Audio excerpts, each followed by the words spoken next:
Assalamualaikum warahmatullahi wabarakatuh. Perkenalkan, nama saya Muhammad Faizul Mutakin. Saya dari kelas Filsafat Umum A. Pada kesempatan kali ini, saya ingin menjelaskan mengenai 5 tokoh filsafat alam beserta pemikirannya. Oke, yang pertama yaitu Thales. Thales lahir pada tahun 624 sebelum Masehi dan meninggal 546 sebelum Masehi. Thales lahir di kota Miletus yang merupakan tanah perantauan orang-orang Yunani di Asia Kecil. Berikutnya, pemikiran Thales, yakni air sebagai prinsip dasar segala sesuatu. Thales menyatakan bahwasanya air adalah dasar dari segala sesuatu. Air menjadi pangkal, pokok, dan dasar dari segala-segalanya yang ada di alam semesta. Menurut Thales, air sebagai sumber kehidupan. Argumen Thales mengenai pandangan itu adalah bahwa semua makanan di dunia ini juga mengandung air, serta makhluk hidup perlu air untuk hidup. Selain itu, air adalah zat yang dapat berubah-ubah bentuk, dari padat, cair, maupun gas tanpa menjadi berkurang. Berikutnya yaitu Anaximandros. Anaximandros lahir pada tahun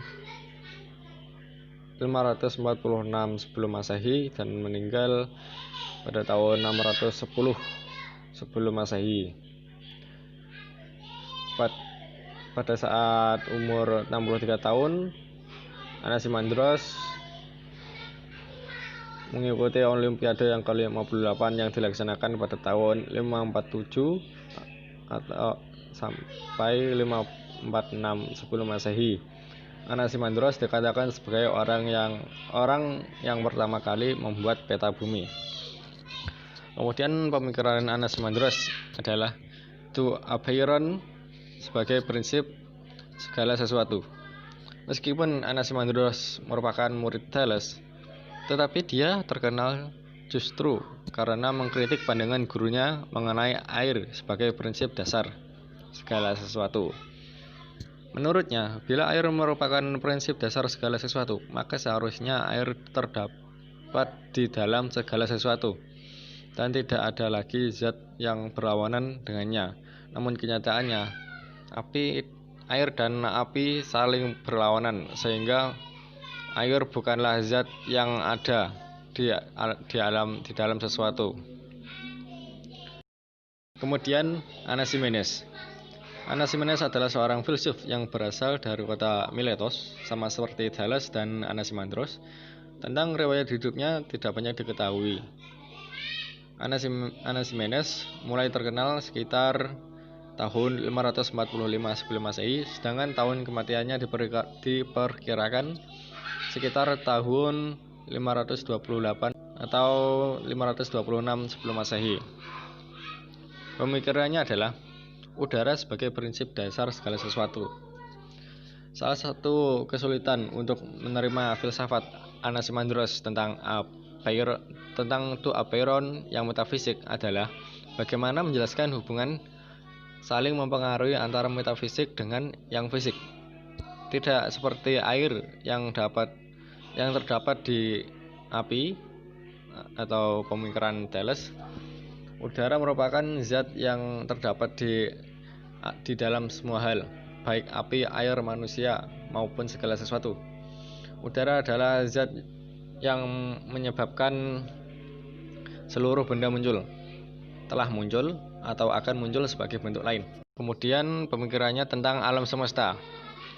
Bentuk alam semesta menurut Anaximenes adalah dari proses pemadatan dan pengencaran udara yang membentuk air, tanah, batu, dan sebagainya. Bumi, menurut Anaximenes, berbentuk datar, luas, dan tipis, hampir seperti sebuah meja. Bumi dikatakan melayang di udara.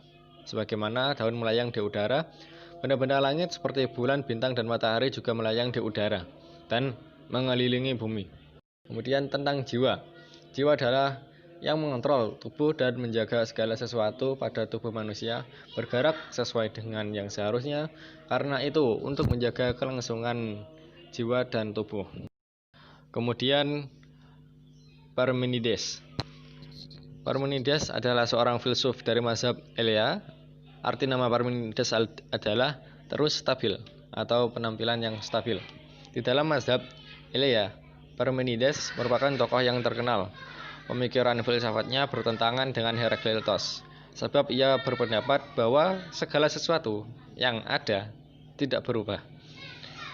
Parmenides lahir pada tahun 540 sebelum Masehi dan meninggal pada tahun 470 sebelum Masehi. Ia berasal dari kota Elea, Italia Selatan. Ia berasal dari keluarga yang kaya dan terhormat. Di Elea, Parmenides juga menyusun suatu konstitusi untuk Elea. Pemikiran Parmenides ialah pandangan mengenai yang ada. Menurut Parmenides, yang ada itu bersifat meliputi segala sesuatu, tidak bergerak, tidak berubah, dan tidak menghancurkan. Selain itu, yang ada itu juga tidak tergoyahkan dan tidak dapat disangkal. Bila ada yang menyangkalnya, maka ia akan jatuh pada kontradiksi. Hal itu dapat dijelaskan melalui pengandaian yang diberikan oleh Parmenides.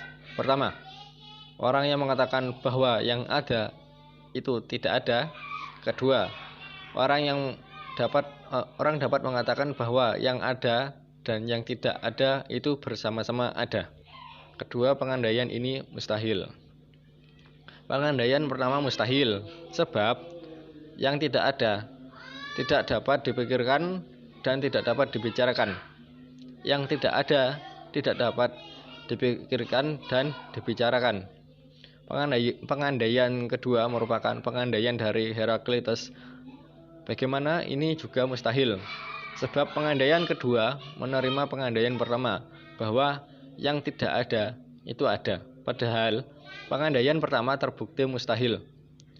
Dengan demikian, kesimpulannya adalah yang tidak ada itu tidak ada, sehingga yang ada yang dapat dikatakan ada. Kemudian yaitu Herakleitos. Herakleitos diketahui berasal dari Efesus di Asia Kecil. Ia hidup sekitar abad ke-5 sebelum Masehi, sekitar 540 sampai 480 sebelum Masehi. Dan pemikirannya ialah segala sesuatu mengalir.